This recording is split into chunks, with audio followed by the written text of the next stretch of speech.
nakatanggap ako through another person close sa akin na threat nga na sige, reactionista yan, di ba? But that's why the automation in 2010 was so important. Because many of the operators had a hard time selling their trade, ika nga, no? Or magpabayad. Kasi nga, hindi naman nila magalaw yung makina. But that was 2010. That's why we have to make sure that hindi rin kayang galawin yung mga makina now. But remember, you're only talking about voting and canvassing. Kasi ang dayan sa election is before, during, and after. No? So, yun lang halimbawa na magdesisyon kung saan bibilangin. O yung desisyon lang ng ano yung mga presinto, ano yung mga schools na gagamitin, lalo sa mga controlled areas or areas na may security threat. Merong kalokohan nangyayari dyan. That's why, for me, no, ang role namin sa Senado really is just to keep exposing and exposing, keep at them sa issue na to. So we were hoping that we didn't have to do this by means of the conviction or at least the ongoing prosecution of these people sa korte. Kasi in the end, it's really ang crime sa ating bansa, malaki, marami, at dumalaki ang crime o dumadami, hindi dahil sa penalty. Because yung kasiguruhan na makukulong o na maproprosecute, mahina. No? Meaning, people think that they can get away with it. So, this is the same case, di ba? Na pag nakita naman ng dadaya na this government means business and that this government will put behind bars si Manandaya, you'll have less people cheating in 2013. Kung hindi, business as usual. So, in terms of the coalition, to be fair to our coalition partners, LP and NPC, they're also for that and they haven't stopped us from talking about this kind of changes, diba? But nakita naman natin in 1995, former Speaker Mitra coalesced with the Lakas NUCD, diba? But it didn't stop others from junking or from cheating, etc. Diba? That's why hindi nga siya nanalo nung 1995. So, bagamat we look in the coalition na good faith lahat ito, syempre magsasariling kayod din kami sa kampanya. So, na-mention na rin lang yung LP-NP coalition, so it is done deal na? In principle, which is the most important naman, di ba, na done na siya. No? I mean, our party president, Senator Villar, and the President of the Republic and the President of the LP have met, have discussed, di ba? They've outlined things about the common points about the coalition. But it gets messy when it goes down to the local.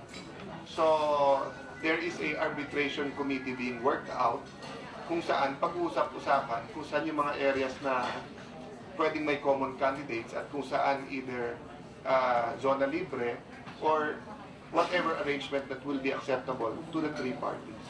So, sir, you will run under the LP coalition. So, some are asking, will you remain as the Senate Minority Leader kung kaalyado na ako yung administrasyon?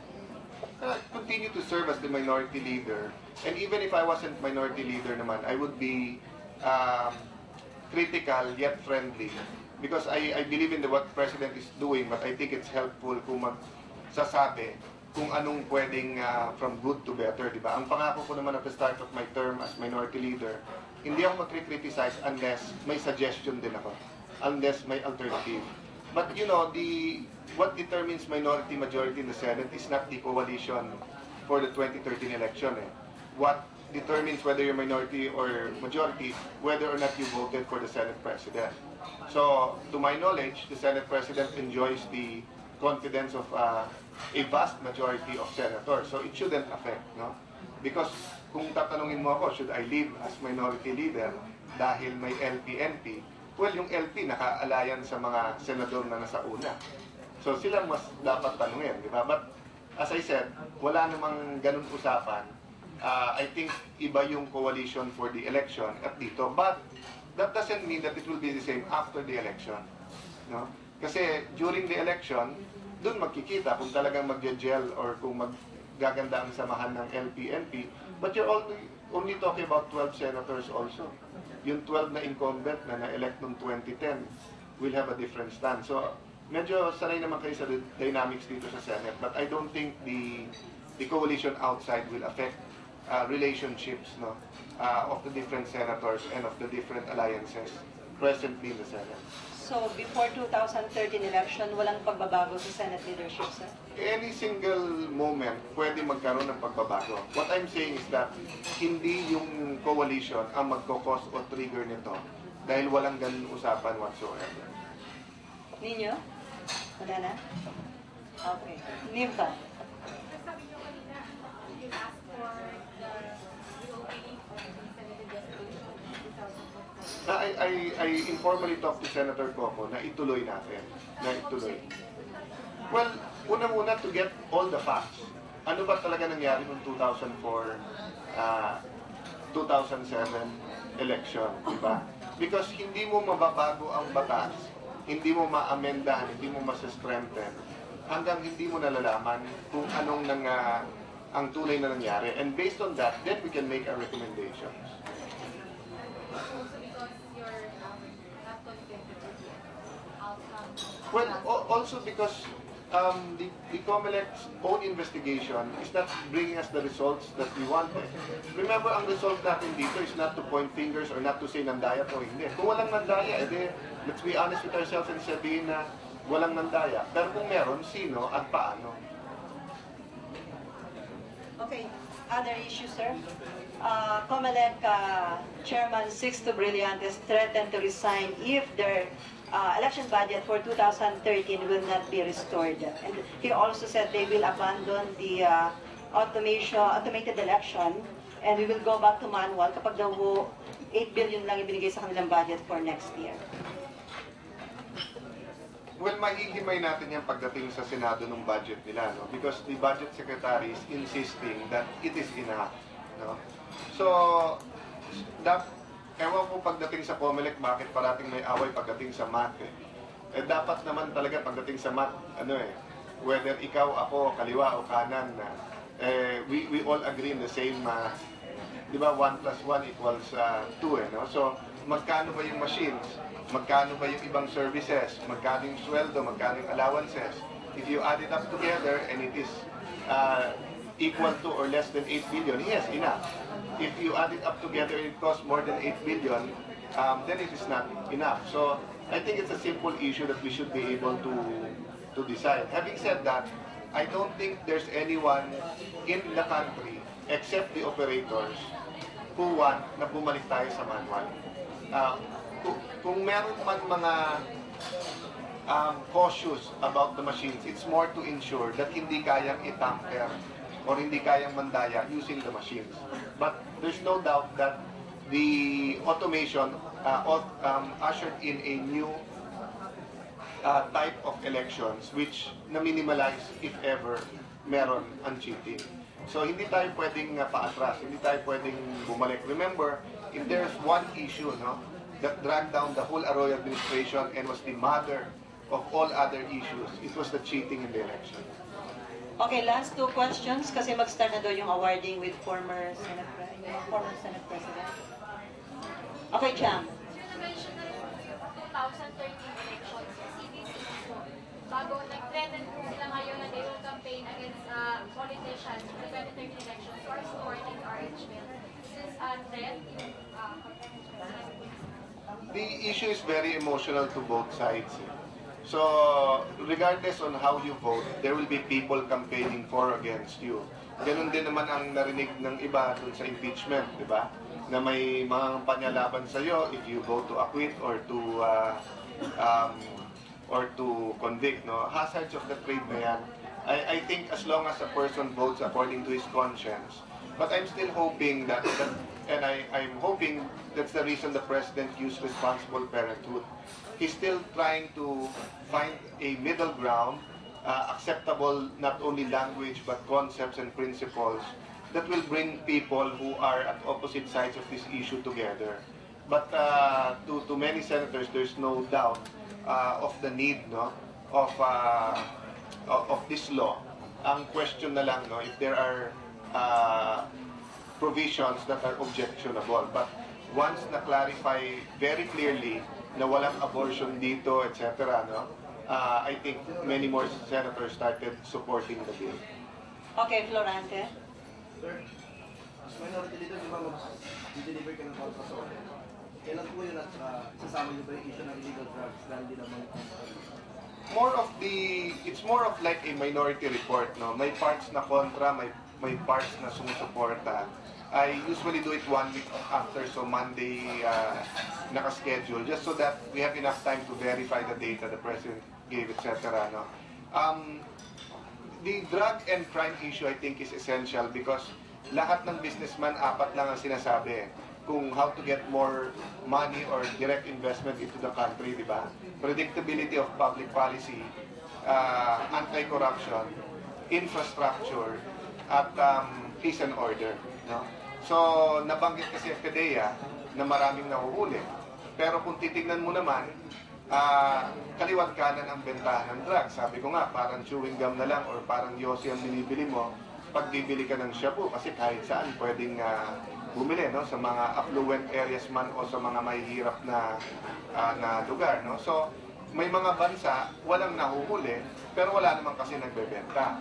So, just in context of the state of the nation and in context of the President reaching out to people helping sa peace and order, I am really contemplating to include, no, a portion to deal with peace and order and the drug issue.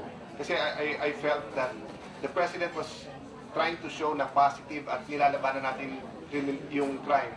But ang dating sa marami is nami-mislead siya sa facts ng PNP na there's less crime when there is more.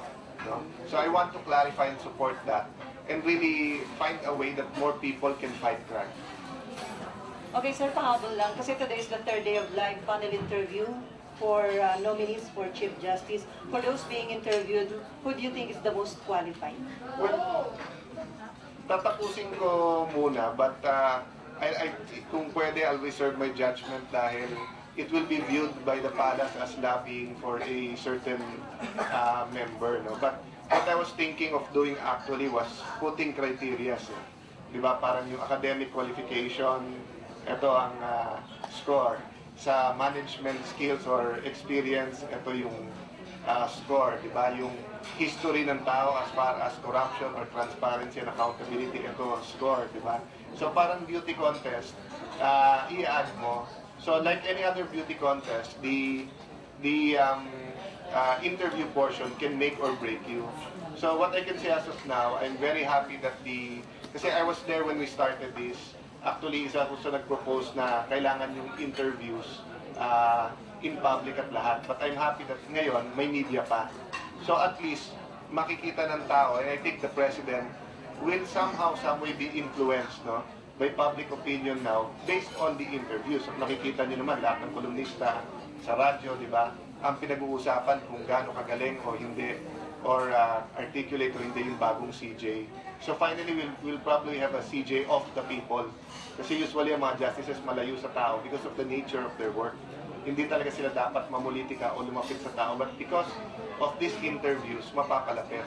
So yun ang aking personal na gagawin at yun ang suggestion ko sa iba. Have a criteria. Kasi kung yung interview lang, madali din madali. Di ba? Merong mga tao na ang ability talaga magsalita. But there are other criteria, yung academic performance nila in the past, yung talino, yung history nila, o yung talino, saan ba ginamit? Baka matalino nga, ginamit naman sa masama. Diba? So, if you put together your own criteria, then somehow, you can use this sa public opinion and let yourself be heard sa Malacanang pagka may shortlist na. Ang problema kasi ngayon, pag nag-make ng statements ang mga senador, congressmen, magbobotohan pa lang yung JBC.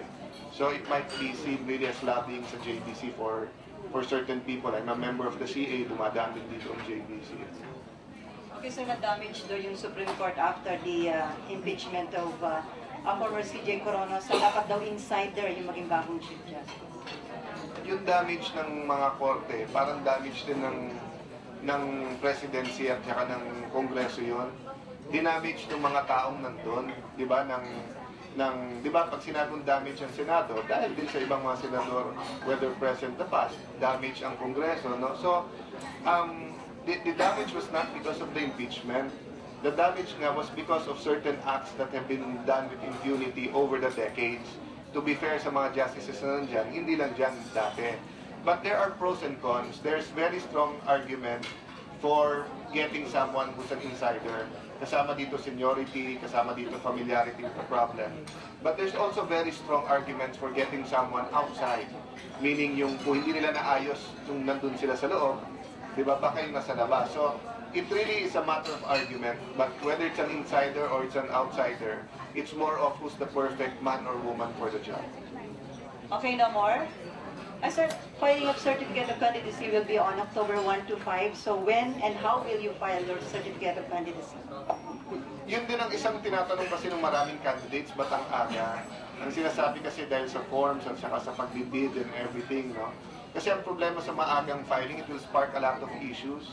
Halimbawa, marami ngayon nag-advertise na. Will that constitute early campaigning? O pagdating ng Pasko, pag binigyan mo yung mga inaanak mo, is that vote buying? No? Although there are legal precedents to this, they have from barangay captains who want to run, from councilors to vice mayors who wants to run for governor or mayors.